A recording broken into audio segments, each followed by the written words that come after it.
नमस्कार प्यारे बच्चों, आज की इस मैथ्स की ऑनलाइन कक्षा में अगेन आप लोगों का बहुत बहुत स्वागत है। जैसा आपको मालूम है कि हमने आपके साथ क्लास 10th के मैथ्स की वीडियो लेक्चर की सीरीज शुरू की थी, जिसके बीच में पहले 4 चैप्टर हम आपको पढ़ा चुके हैं। आज हम आपके लिए चैप्टर नंबर 5 लेके हैं। बिल्कुल सरल, बिल्कुल आसान से चैप्टर है, आपके लिए बिल्कुल नया है।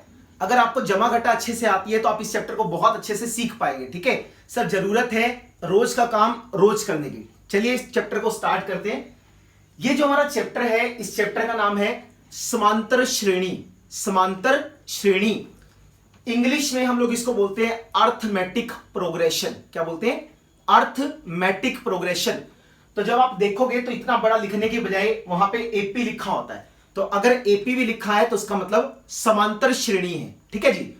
समांतर श्रेणी शुरू करने से पहले हम लोगों को पता होना चाहिए कि जो श्रेणी है, जिसको हम लोग अनुक्रम भी कहते हैं, इसका मतलब क्या होता है। ठीक है, आपसे कहते हैं हमारे पास ना कुछ संख्याएं लिखी होती है। पहले इसके डेफिनेशन पढ़ते हैं। संख्याओं की एक ऐसी सूची जिसमें संख्याओं को एक विशेष नियम के अनुसार लिखा जाता है, उसे श्रेणी कहते हैं। कहने का मतलब बहुत सारी संख्याएं लिखी हुई होती हैं और उसके बीच में कुछ ना कुछ एक विशेष नियम फॉलो करती है वो सारी की सारी संख्याएं, तो उसको हम लोग क्या कहते हैं? श्रेणी कहते हैं। जो नियम है वो कुछ भी हो सकता है। जैसे उदाहरण देखिए, सबसे पहला अगर हम ध्यान से देखें तो सबसे पहले उदाहरण में लिखा है 1, 4, 9, 16, 25, 36 डैश डैश डैश, पता नहीं कहां तक जा रही है। अगर मैं ध्यान से देखूं तो ये 1 का वर्ग है, 4 को देखें तो 2 का वर्ग है, 9 को देखें तो 3 का वर्ग है, 16 को देखेंगे 4 का वर्ग है, 25 को देखेंगे 5 का वर्ग है, 36 को देखेंगे 6 का वर्ग है, और ऐसे चलता रहता है। इसका मतलब मुझे यहां से एक चीज समझ में आ गई कि इसमें नियम क्या है। ये सारी संख्याएं प्राकृतिक संख्याओं का वर्ग है। अरे भाई ठीक है ना, ये 1 का वर्ग है, ये 2 का वर्ग है, ये 3 का, ये 4 का, ये 5 का और 6 का। तो ये सारी की सारी संख्याएं प्राकृतिक संख्याओं का एक वर्ग है। ठीक है जी। अगले पे चलते हैं। 1/2, 2/3, 3/4, 4/5, 5/6 डैश डैश डैश। अगर आप इन संख्याओं को ध्यान से देखें तो आपको इसमें एक विशेष नियम नजर आएगा, पैटर्न नजर आएगा। ठीक है, वो पैटर्न क्या है? जहां से खत्म होता है अगले वाला वहां से शुरू होता है, और इसके जो हर है ऊपर वाले को एक जोड़ के बनाया जाता है। देखो, अगर 1 ऊपर है तो 1 में 1 जोड़ा 2 मिल गया। अगली बार 2 से शुरू किया, 2 में 1 जोड़ा तो 3 मिल गया। 3 से शुरू किया, 3 में 1 जोड़ेंगे 4 मिलेगा। 4 से शुरू किया, 4 में 1 जोड़ेंगे 5 मिलेगा। 5 से शुरू किया, 5 में 1 जोड़ेंगे 6 मिलेगा।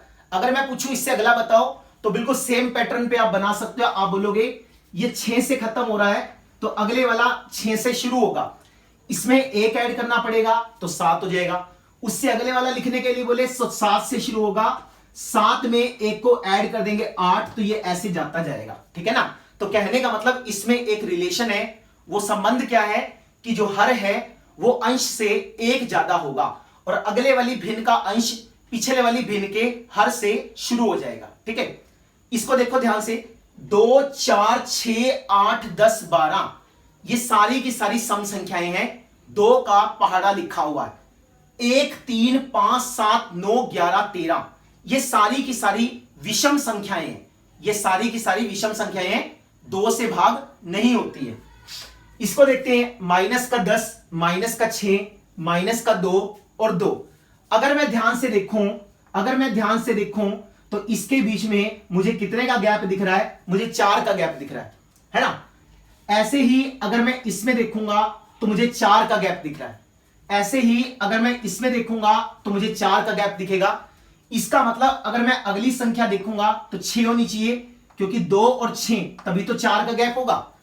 6 के बाद अगली 10 आनी चाहिए, फिर से इसके बीच में 4 का गैप होगा। कहने का मतलब ये वाली श्रेणी एक ऐसी श्रेणी है जिसके बीच में 2 संख्याओं के बीच में अंतर हमेशा समान रह रहा है, 4 आ रहा है। ठीक है, इसको देखते हैं। ये हमारे पास क्या है? ये हमारे पास 2 की शक्ति 1 है, ये हमारे पास 2 की शक्ति 2 है, ये हमारे पास 2 की शक्ति 3 है, ये 2 की शक्ति 4 है, ये 2 की शक्ति 5 है और ये 2 की शक्ति 6 है। कहने का मतलब ये सारी की सारी संख्याएं 2 की शक्ति के रूप में लिखी गई हैं। ठीक है, तो हम लोगों ने इन एग्जाम्पल से एक चीज समझ में आया, किसी भी श्रेणी में जब भी संख्याओं को लिखा जाता है तो वो सारी संख्याएं किसी ना किसी क्रम को, किसी ना किसी नियम को फॉलो करती हैं और हमें ध्यान से वो पहचानना होता है। मेंटल एबिलिटी में हम लोग बहुत सारे इस तरह के सवाल करते हैं। अगर मैं आपसे पूछूं कितने श्रेणियां हो सकती हैं, कितने अनुक्रम बना सकते हैं, आप कहोगे सर बहुत सारे बना सकते हैं, है ना, कितने सारे नियम है, हर नियम से एक एक बना दो तो बहुत सारी बन जाएंगी। अब उन श्रेणियों के बीच में से हम लोगों को एक स्पेशल श्रेणी पढ़नी है। उस स्पेशल श्रेणी का जो नाम है वो क्या है, समांतर श्रेणी है। अब ये समांतर श्रेणी क्या होती है इसके बारे में मैं डिटेल में बताऊंगा, पहले मेरी बात समझ लेना, उसके बाद मैं लिखवाऊंगा ये क्या होती है। जैसे हम लोगों ने इस श्रेणी को देखा, अगर मैं दूसरे, देखो इस श्रेणी के बीच में जितनी भी संख्याएं आ रही हैं उनको हम लोग इस श्रेणी के पद कहते हैं। ठीक है, आप इसको ऐसा भी लिख सकते हो, श्रेणी में जितनी भी संख्याएं आती हैं, श्रेणी में जितनी भी संख्याएं आती हैं, ठीक है, एक श्रेणी में जितनी भी संख्याएं आती हैं उन्हें पद कहा जाता है। ठीक है, उन्हें पद कहा जाता है, वो पद कहलाती है। अरे भाई ठीक है, वो क्या कहलाती है, पद कहलाती है। जैसे अगर मान लो मैं इसकी बात करता हूं, जैसे हमने ये लिखा था 2 4 6 8 16 32 64 डैश डैश डैश, इसके बीच में जो ये सबसे पहले नंबर पे लिखी है इसको हम लोग बोलते हैं पहला पद। ये इस श्रेणी का सबसे पहला पद है जिसको हम लोग या तो A1 से दिखाएंगे या तो T1 से दिखाएंगे। हमारी किताब में A वाले वर्ड यूज किया है तो आप A से दिखाइए, A1। ऐसे ही ये हमारे पास दूसरे नंबर पे है तो हम इसको बोलते हैं, ये हमारे पास क्या है, दूसरा पद, और दूसरे पद को हम लिखते हैं A2 के साथ। ठीक है, ऐसे ही हमारे पास ये 8 है, इस 8 को हम लोग क्या लिखते हैं, इस 8 को हम लोग लिखते हैं तीसरा पद, और इस तीसरे पद को हम A3 से दिखाएंगे। ऐसे चलता रहता है। अगर मैं आपसे पूछूं ये क्या है, आप बोलोगे चौथा पद है, इससे बोलूं ये क्या है, पांचवा पद है, इससे बोलूं ये क्या है, छठा पद है, और लास्ट में उसने लिख रखा है 2 की शक्ति n। लास्ट में उसने लिख रखा है 2 की शक्ति n। तो जो भी चीज ये लास्ट में लिखी है इसके 3 नाम है। सबसे पहला नाम है सामान्य पद। ठीक है, ये इसका सामान्य पद है। अब आप समझेंगे कि सामान्य पद इसको क्यों कहते हैं। अगर मैंने n की जगह पे 1 लगाया तो मुझे क्या मिल गया, 2 की शक्ति 1, जो कि पहला पद है। अगर मैंने n की जगह पे 2 लगाया तो मुझे क्या मिला, दूसरा पद, जो कि 4 है। ठीक है जी, n की जगह मैंने 3 लगाया तो मुझे क्या मिलेगा, 8, जो कि तीसरा पद है। n की जगह मैंने 4 लगाया तो मुझे क्या मिलेगा, 16, चौथा पद है। n की जगह 5 लगाया, 32, पांचवा पद है। n की जगह 6 लगाया तो क्या मिलेगा, छठा पद। तो हम लोग इसको क्या बोलते हैं, ये सामान्य पद है। कहने का मतलब n की जगह पे आप जो भी नंबर लगाओगे आपको वो वाला पद मिल जाएगा। अरे भाई ठीक है, तो इसलिए हम इसको क्या कहते हैं, सामान्य पद कहते हैं, या फिर इसका नाम होता है अंतिम पद। अरे भाई ठीक है, अंतिम पद। अब इसको अंतिम पद क्यों कहते हैं, क्योंकि ये सबसे लास्ट में लिखा हुआ है। ठीक है, और इसका एक नाम और होता है, उसका नाम होता है nth पद। ठीक है, हम इसको क्या बोलते हैं, nth पद बोलते हैं, क्योंकि जो सबसे लास्ट में लिखा होता है वो nth पद होता है। n की जगह 1 लगाएंगे तो पहला पद मिल जाएगा, 2 लगाएंगे तो दूसरा पद मिल जाएगा, 3 लगाएंगे तो तीसरा पद मिल जाएगा, 4 लगाएंगे चौथा पद मिलेगा, 5 लगाएंगे पांचवा पद मिलेगा, 6 लगाएंगे छठा पद मिलेगा। लास्ट में लिखा है अंतिम पद है या nth पद है, या फिर हम उसको क्या कहते हैं, सामान्य पद है। ठीक है जी, तो ये तो था श्रेणी के बारे में। अब मैं आपसे बात कर रहा था समांतर श्रेणी के बारे में कि समांतर श्रेणी क्या चीज होती है। इन सारी श्रेणियों में से कुछ श्रेणियां ऐसी होती हैं जिनमें कर्मागत पदों का अंतर एक जैसा रहता है, जिनमें कर्मागत पदों का अंतर एक जैसा रहता है। अब ये कर्मागत पद क्या होते हैं, जो लगातार चलते हैं, जैसे पहला दूसरा दूसरा तीसरा तीसरा चौथा, ऐसा नहीं तीसरे के बाद 8वां, फिर तो गैप पड़ जाएगा, गैप नहीं आना चाहिए। ठीक है, अब इसको देखो ध्यान से। अगर मैं आपसे बोलूं ये बताओ 4 में से 2 को घटाओ तो आपने बोला 2 आएगा। 6 और 4 में कितने का गैप है? 2 का गैप है। 8 और 6 में कितने का गैप है? 2 का गैप है। 10 और 8 में कितने का गैप है? 2 का गैप है।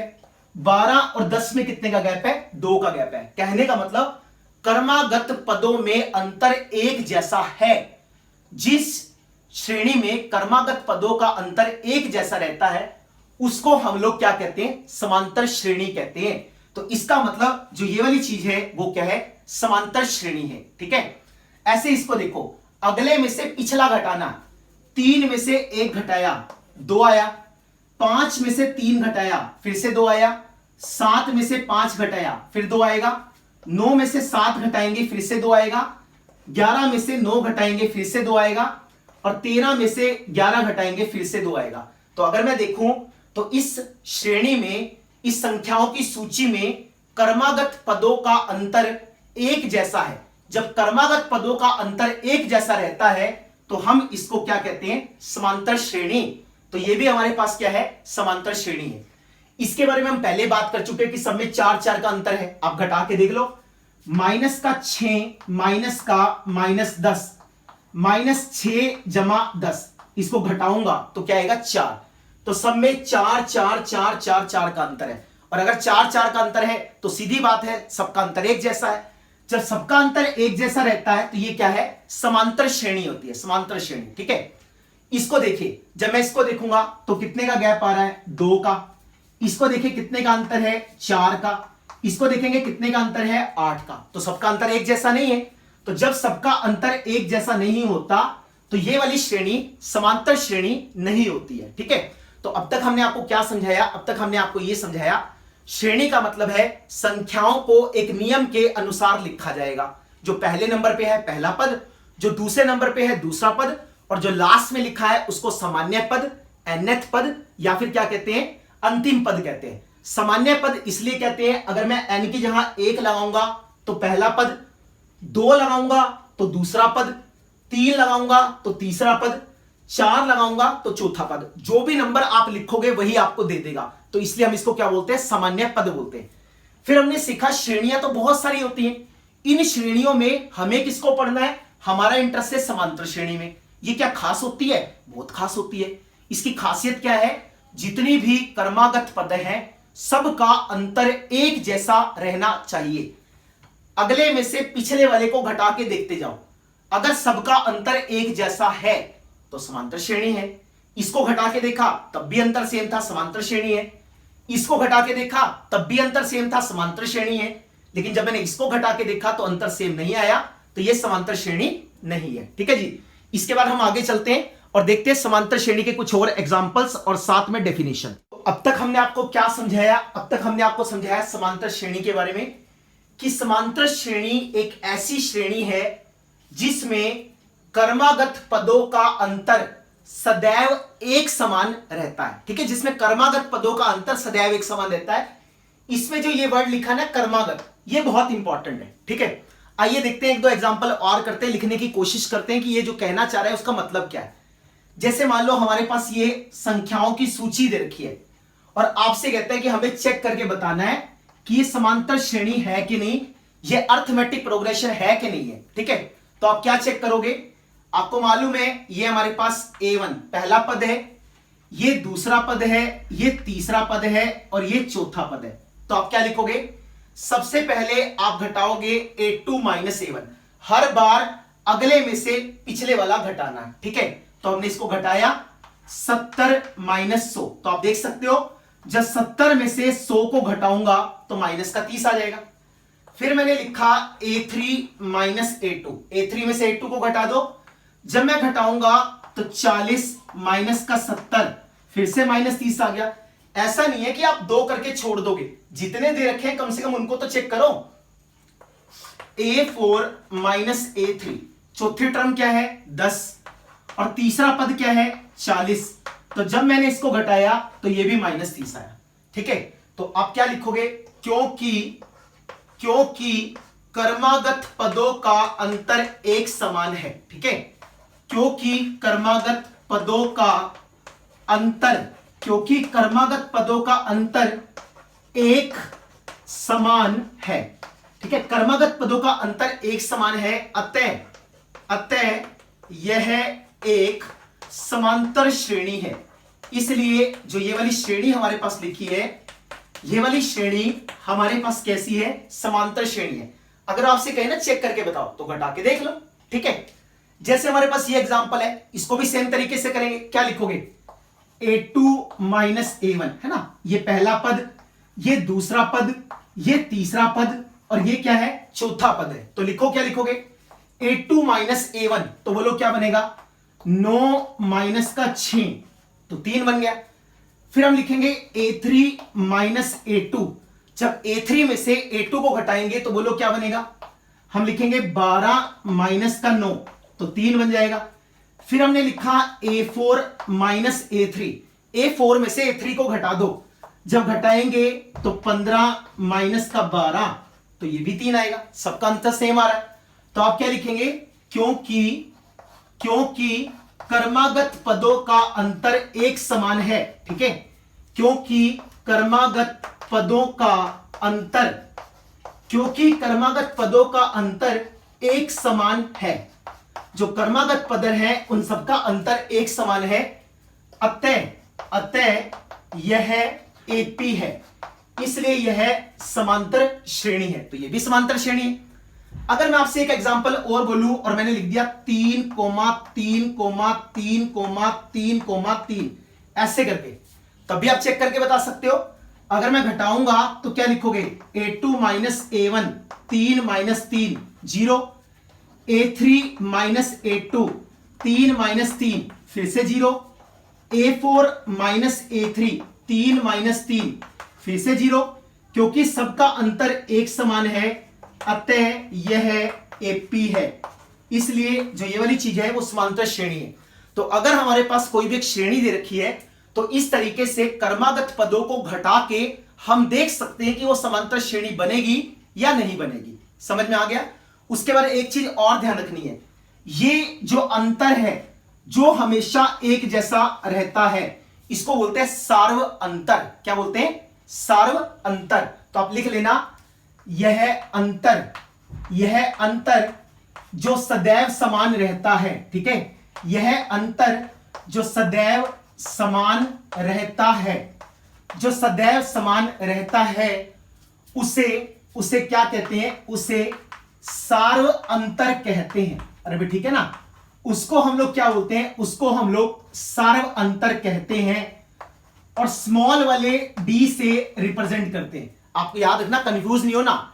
जो बड़े वाला डी था वो विवेचन को दिखाता है, बी स्क्वायर माइनस 4 इसी पिछले चैप्टर में पढ़ाया था।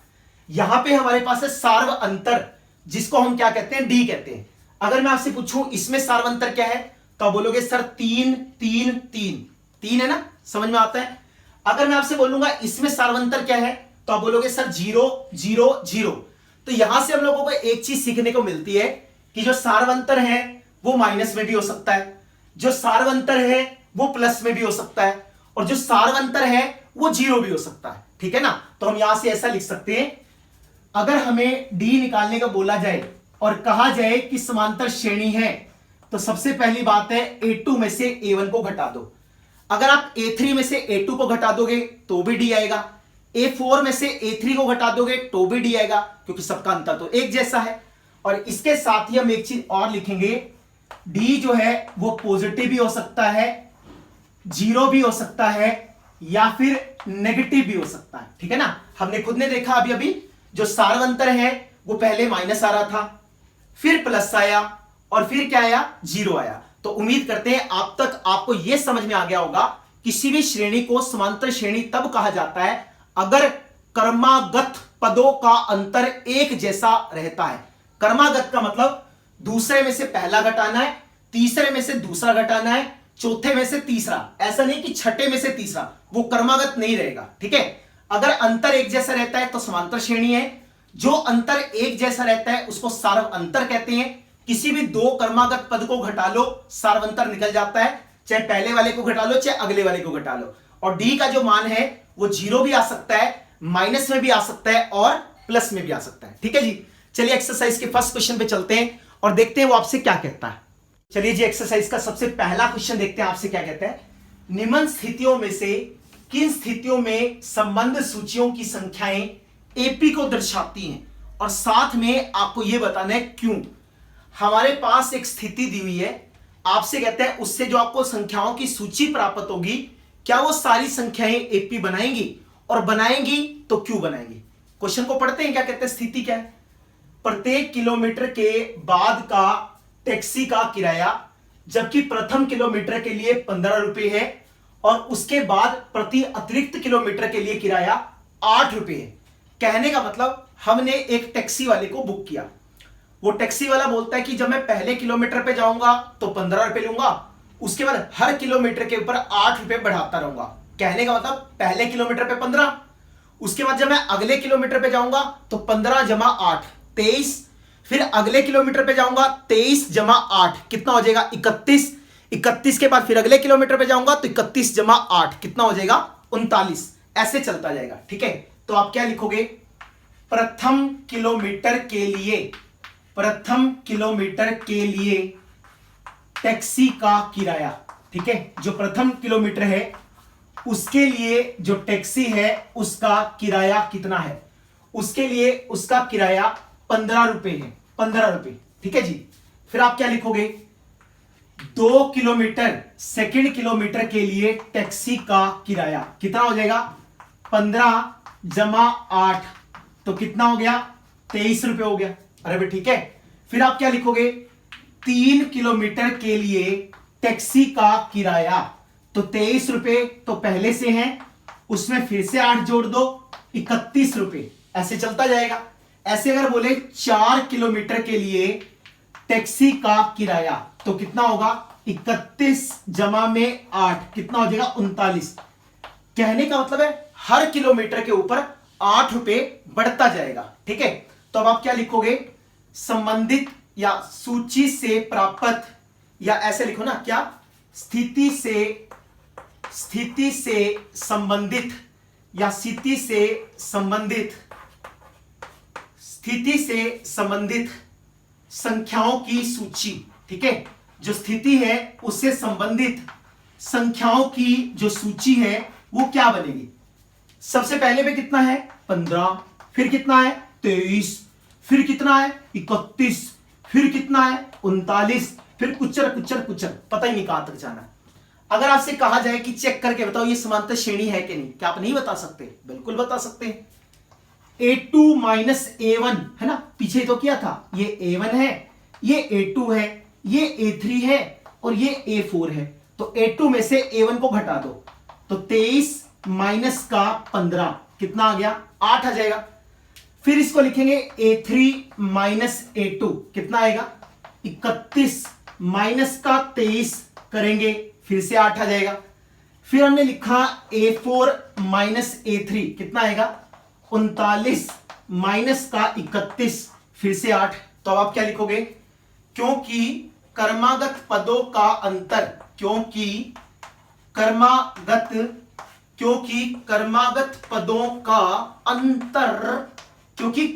पदों का अंतर है ना, घटाने से एक समान है, क्योंकि कर्मागत पदों का अंतर एक समान है, इसलिए संख्याओं की यह सूची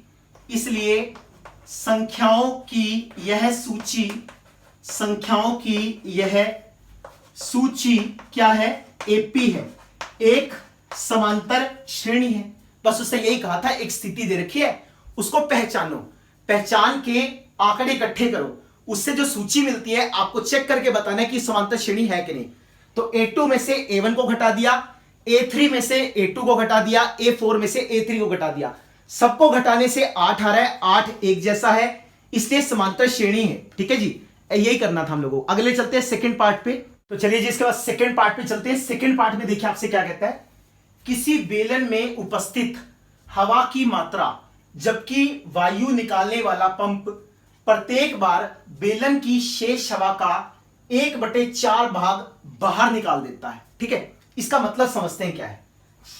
इसका मतलब हमारे पास यह है कि हमारे पास एक ऐसा बेलन है, ठीक है, ऐसे करके अच्छे से ढक्कन बंद किया हुआ है, ऊपर से भी और नीचे से भी, है ना, ए ऊपर से भी और नीचे से भी, इसमें सारी की सारी गैस भरी हुई है, ठीक है। इसमें क्या भरा हुआ है, इसमें सारी की सारी क्या भरी है, गैस भरी है। कोई मर्जी हो सकती है, carbon dioxide, carbon monoxide, nitrogen oxide, पता ही नहीं कौन सी है, लेकिन गैस भरी हुई है। एक पंप लगाया गया, मान लो मैंने यहां पे एक पंप लगा दिया, वो पंप क्या करता है, हर बार इसका चौथा हिस्सा करके बाहर निकाल देता है, हर बार इसका चौथा हिस्सा करके बाहर निकाल देता है। जैसे मान लो शुरू में V गैस थी, शुरू में जितनी गैस थी उसका आयतन क्या है, V। तो हम इसको लिख लेते हैं, माना बेलन में हवा का आरंभिक आयतन, ठीक है, बेलन में हवा का आरंभिक आयतन कितना है, हमने मान लिया V है। वो कहते हैं इसका चौथा हिस्सा बाहर निकाल दो। अगर आपने इसका चौथा हिस्सा बाहर निकाल दिया तो कितना निकलेगा भाई, इसमें V थी, जब मैंने बाहर निकाला तो बाहर निकल के चौथा हिस्सा कितना आ गया, V/4। और अभी किसी चीज का चौथा हिस्सा निकालना है तो V/4 बाहर निकाल दिया, कितना बचेगा, V में से V/4 को माइनस कर दो, यही मतलब है। लिखो, पहली बार 1/4 हवा निकालने पर, 1/4 हवा निकालने पर बेलन में बची गैस का आयतन, बेलन में बची हवा है, सॉरी हवा, बेलन में बची हवा का आयतन, तो बोलिए कितना बचेगा भाई। पहले कितना था, पहले मेरे पास V था, V में से V/4 को हमने बाहर निकाल दिया। अब मुझे बताओ कितनी बचेगी भाई, सीधी सी बात है, टोटल मिला के V थी, V में से V/4 बाहर निकाल दी, तो बाहर निकाल दी तो इसका लघुत्तम ले लो। तो जब हम इसका लघुत्तम लेंगे तो 4 लघुत्तम आ जाएगा, 4 की गुना V से करेंगे तो क्या बनेगा, 4V माइनस का V, तो 4V में से 1V चला गया, जब जाएगा तो हमारे पास उत्तर आएगा 3V/4। अरे भाई ठीक है, अब इसमें गैस कितनी रह गई, चौथा हिस्सा जो गैस थी वो खत्म हो गई। अब इसमें 3V/4 इतनी गैस रह गई। अरे भाई ठीक है ना, शुरू में V गैस थी, चौथा हिस्सा निकाल दिया V/4, निकाल के ऊपर से खाली हो गया थोड़ा सा। अब इसमें कितनी बच गई, 3V/4। दूसरी बार फिर से पंप लगाया, फिर से चौथा हिस्सा बाहर निकालेगा, चौथा हिस्सा किसका निकालेगा, जितनी बची हुई है, तो 3V/4, इसका चौथा हिस्सा मतलब 1/4 से गुना कर दो। अब कितनी गैस निकाल दी, अब कितनी गैस निकाल दी, 4 की गुना 4 से करेंगे 3V/16, तो आप क्या लिखोगे, दूसरी बार 1/4 भाग हवा निकालने पर बेलन में बची हवा का आयतन था कितना, 3V/4। अरे पहले कितनी बची हुई थी, 3V/4, उसमें से निकाली कितनी है, 3V/16, तो हमने इसको लिख दिया 3V/16। अरे भाई ठीक है, तो इसको घटा दो तो आपको पता लग जाएगा कितनी बच गई। अब इसको घटाओ, जब हम इसको घटाएंगे तो 4 और 16 को झूठे दिलाएंगे, लघुत्तम लेंगे, 16 आएगा, 16 को 4 से भाग करा 4 आया, 4 की गुना 3 से करेंगे 12V, इसको मैंने लिखूंगा तो माइनस का 3V, तो आप देख सकते हो 9V/16 आ जाएगा। तो अब इसमें कितनी गैस बची, अब इसमें 9V/16, कहने का मतलब 3V/4 को हटा दो और वहां पे लिख दो 9V/16, फिर चौथा हिस्सा निकला, फिर जितनी बच गई, फिर चौथा हिस्सा निकला, फिर जितनी बच गई, ऐसे चलता जाएगा। ठीक है, तो आप क्या लिखोगे, सूचना या स्थिति से संबंधित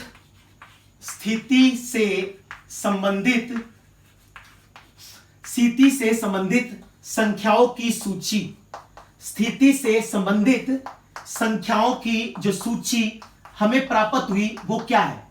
सबसे पहले पे क्या था, सबसे पहले पे V था, फिर अगली बार कितनी बची, 3V/4 बची, तो हमने इसको लिख दिया 3V/4। उसके बाद कितनी बची, 9V/16, तो हमने इसको लिखा 9V/16। आपसे कहते हैं चेक करके बताओ क्या ये समांतर श्रेणी है, तो हमें आता है, घटा के देख लेंगे। ये A1, ये A2 और ये क्या है, A3 है। घटाओ फिर फटाफट, A2 माइनस का A1 ऐसे आएगा। तो घटाएंगे तो क्या बनेगा, 3V/4 माइनस का V, ऐसा बन जाएगा। तो आप इसका लघुत्तम ले लो। जब आप इसका लघुत्तम लेंगे तो 4 आएगा। तो 3V ऐसे का ऐसे, इस 4 की ऊपर गुना करेंगे तो माइनस का 4V, जब घटाएंगे तो माइनस का V/4। आप कहोगे सर क्या इधर माइनस में आ सकता है? बिल्कुल आ सकता है, क्योंकि कम हो रही है गैस, घट रही है ना, माइनस घटने के नाम का है, ठीक है। फिर आपने क्या लिखा, A3 माइनस A2। A3 कितना है बोलो, 9V/16, इसको घटाऊंगा माइनस का 3V/4। तो 16 और 4 का लघुत्तम ले लो। जब हमने 16 और 4 का लघुत्तम लिया तो 16 ही तो आएगा। 16 को 16 से भाग कर देंगे, 1 आएगा। 1 की गुना 9V से करेंगे तो 9V आ जाएगा। 16 को 4 से भाग किया, 4 आएगा। 4 की गुना 3V से करेंगे, 3V से करेंगे तो 12V आ जाएगा।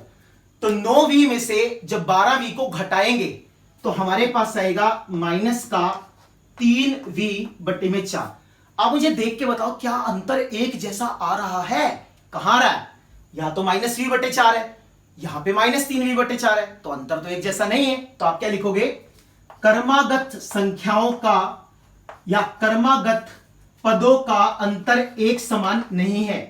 कर्मागत पदों का अंतर, कर्मागत पदों का अंतर एक समान नहीं है। अरे भाई ठीक है, ये जो कर्मागत पद हैं इनका अंतर एक समान नहीं है, अतः यह समांतर श्रेणी नहीं है। अरे भाई ठीक है, इसलिए जो ये हमारे सामने लिखी है ये वाली चीज समांतर श्रेणी नहीं है। अरे भाई ठीक है ना, ये समांतर श्रेणी थोड़ी बनेगी। समांतर श्रेणी तो वो होती है जिसमें अंतर एक जैसा रहता। अंतर एक जैसा कहां रहा, यहां -V/4 था, यहां तो -3V/4 है, अलग अलग आ रहा है। बताना नहीं है किसी को, लिख देना है कि अंतर एक जैसा नहीं है, इसलिए जो ये वाली चीज है समांतर श्रेणी नहीं है। शुरू में V था, V/4 को बाहर निकाल दिया, कितना बचा, 3V/4। फिर से पंप लेके लग गए, फिर से हवा निकाल दी, कितनी, चौथा हिस्सा 3V/16। तो अब इस बार कितनी बचेगी, 3V/4 में से 3V/16 को घटा दिया तो 9V/16। फिर इनको आपस में घटा के देखा, अंतर एक जैसा नहीं था, इसलिए यह समांतर श्रेणी नहीं है। ठीक है जी, इसके बाद आगे चलते हैं, थर्ड पार्ट को देखिए आपसे क्या कहता है। चलिए जी, इसके बाद थर्ड पार्ट को देखते हैं। थर्ड पार्ट में आपसे क्या कहता है, प्रत्येक मीटर की खुदाई के बाद एक कुआं खोदने में आई लागत। हम लोगों को एक कुएं को खोदना है। अब आपको सीधी सी बात मालूम है, जब हम कुएं को खोदते हैं तो शुरू में जो कुआं खोदना होता है वो थोड़ा मुश्किल खुदता है। एक बार थोड़ा सा गड्ढा होना शुरू हो जाता है, उसके बाद तो फटाफट करके खुदता रहता है। तो मजदूर क्या कहते हैं, मजदूर कहता है कि अगर मैं पहले मीटर पे खुदाई करूंगा तो 150 रुपए लूंगा, उसके बाद जितने मीटर आप खुदाई करवाते जाओगे 50 रुपए के हिसाब से बढ़ता जाएगा। तो बताओ कि इससे जो प्राप्त संख्याओं की सूची होगी वो समांतर श्रेणी बनेगी या नहीं बनेगी। ठीक है, तो कहने का मतलब क्या है, आप क्या लिखोगे, 1 मीटर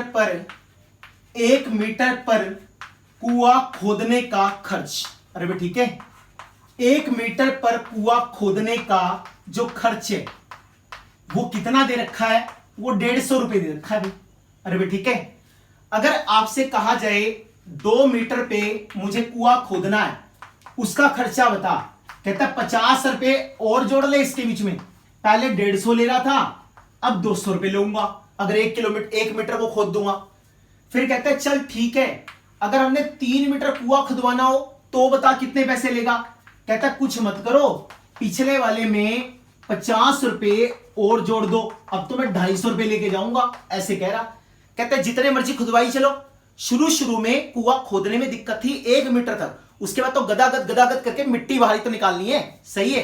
तो आप क्या लिखोगे, स्थिति से संबंधित या स्थिति से प्राप्त संख्याओं की सूची। अरे भाई ठीक है, जो स्थिति है उससे जो संख्याएं प्राप्त हुए उनकी जो सूची है वो क्या बनेगी। अगर मैं देखूंगा तो बनेगी 150, फिर 200, फिर 250, ऐसे करके पता नहीं, जितना मर्जी कुआं खुदवाओ कोई समस्या नहीं है, पैसे देते रहो कुआं खोदता रहेगा। ये हमारे पास A1, ये हमारे पास A2, ये हमारे पास A3। अच्छा फिर तो घटाना ही है, घटा लो। A2 माइनस A1, 200 माइनस का 150 तो कितना आएगा? 50 आएगा, सबको मालूम है। A3 माइनस का A2 तो 250 में से 200 को घटाएंगे तो भी 50 आएगा। अगर मैं इसे आगे बढ़ा दूं, मान लो एक और लिख दूं तो कितना बनेगा? 300 बनेगा, उसको भी लिख दो। A4 माइनस A3, क्योंकि सब में 50-50 जुड़ रहा है तो घटाएंगे तब भी 50 ही आएगा। तो क्या लिखोगे? 300 माइनस का 250 तो कितना आएगा? 50 आएगा। तो आप क्या लिखोगे? क्योंकि कर्मागत पदों का अंतर एक समान है। ठीक है, क्योंकि कर्मागत पदों का अंतर, ये जो कर्मागत पद है इन सब का जो अंतर है वो एक समान है। अरे भी ठीक है, इन सब का अंतर जो है वो एक समान है। अतः संख्याओं की यह सूची, अतः संख्याओं की यह सूची समांतर श्रेणी है।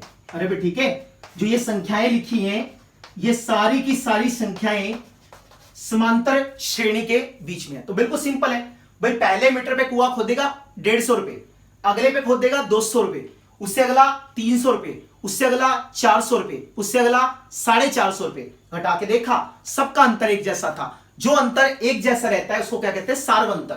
तो इसका सार्वंतर कितना है? इसका सार्वंतर हमारे पास 50 है, इसलिए जो ये वाली चीज है वो एक समांतर श्रेणी बनेगी।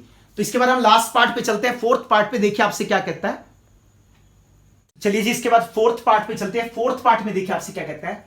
खाते में प्रत्येक वर्ष का मिश्र धन, जबकि 10,000 रुपए की राशि 8% वार्षिक दर से चक्रवृद्धि ब्याज पर जमा की जाती है। ठीक है, एक राशि है, उसकी हम लोगों को दर दे रखी है।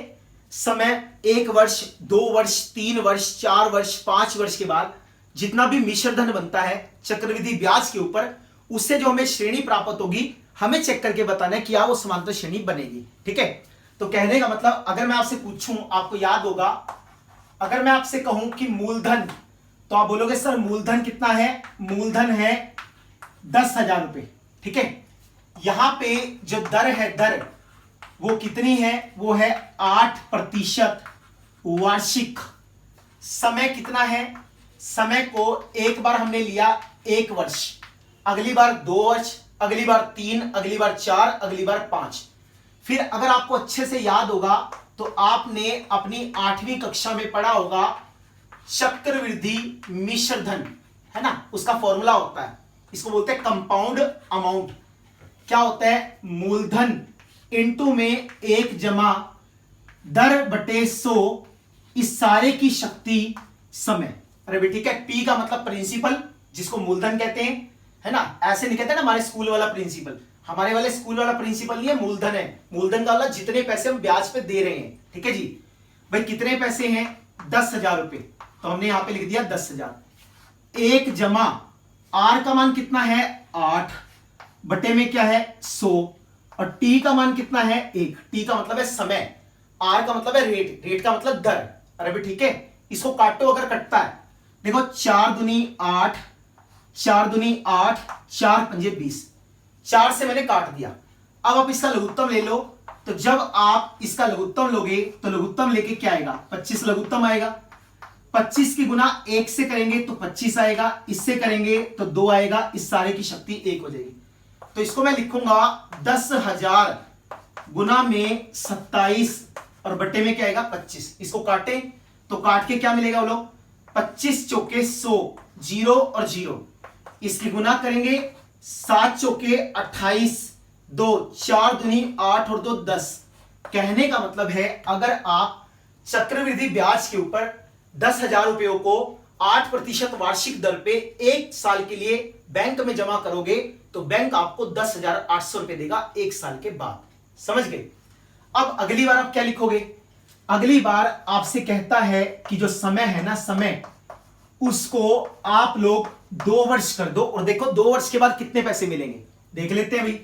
तो लगाओ क्या मिलेगा? मिश्र धन। जो मिश्र धन होगा वो कितना होगा? भाई मूलधन कितना है 10,000, एक जमा दर कितनी है 8 बटे में समय, सॉरी बटे में 100, और समय कितना है 2, तो इस बार 2 बन जाएगा। तो इसको काट दो, 4 दूनी 8, 4 दूनी 8, 4 पंजे 20, तो 4 से कट गया।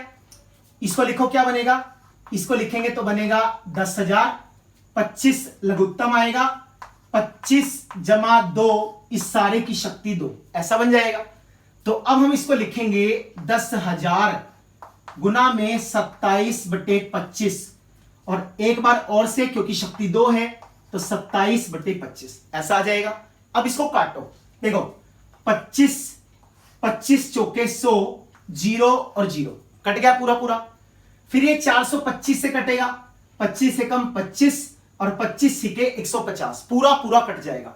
तो अब इसको मैं लिखूंगा 16, 27 की गुना 27 से करोगे तो आपके पास आएगा 729। बड़ी फेमस सी कैलकुलेशन है, आपको पता ही होगा, है ना। 729 को 16 से गुना करो, बोलो क्या आएगा, 729 गुना 16, 9 छिके 54, 5 6 दूनी 12 और 5 17, 7 छिके 42 और 1 43। इसको मैं लिखूंगा तो आएगा 729, ये 4, ये 6, ये 6, 7 और 4 कितना आएगा 11। तो आप देख सकते हो 2 सालों के बाद आपको 11,664 रुपए मिलेंगे। अरे ठीक है, 11,664 रुपए मिलेंगे कितने सालों के बाद, 2 सालों के बाद। अब चलते हैं आगे, फिर आपसे क्या कहता है, फिर आपसे कहता है कि अब हम लोगों को क्या निकालना है, अब हम लोगों को 3 साल के बाद निकालना है। तो लिख दो, अब जो समय हमारे पास है, क्योंकि कम से कम 3 तो चाहिए ना, तभी तो घटा के पता लगेगा सेम आ रहा है कि नहीं आ रहा। तो मिश्र धन में आप लिखोगे 10,000 इंटू में 1 जमा 8 बटे 100, इस सारे की शक्ति 3, 4 दूनी 8, 4 दूनी 8, 4 पंजे 20 कट जाएगा पूरा। इसको लिखूंगा तो क्या आएगा, ये हमारे पास आएगा 10,000, 25 इसका लघुत्तम आएगा, 25 की गुना 1 से करेंगे, 25 जमा 2, इस सारे की शक्ति 3, ऐसा बनेगा। तो अब इसको लिखो क्या बनेगा, ये बनेगा 10,000 गुना 27 बटे 25 गुना में 27 बटे 25 गुना में 27 बटे 25। तब तक काटते रहेंगे, है ना। 3 बार था तो 3 बार लिख दिया, शुरू करें काटना। हमें साफ साफ दिख रहा है 25 चौके 100 होता है, तो ये तो कट के 400 से जाएगा।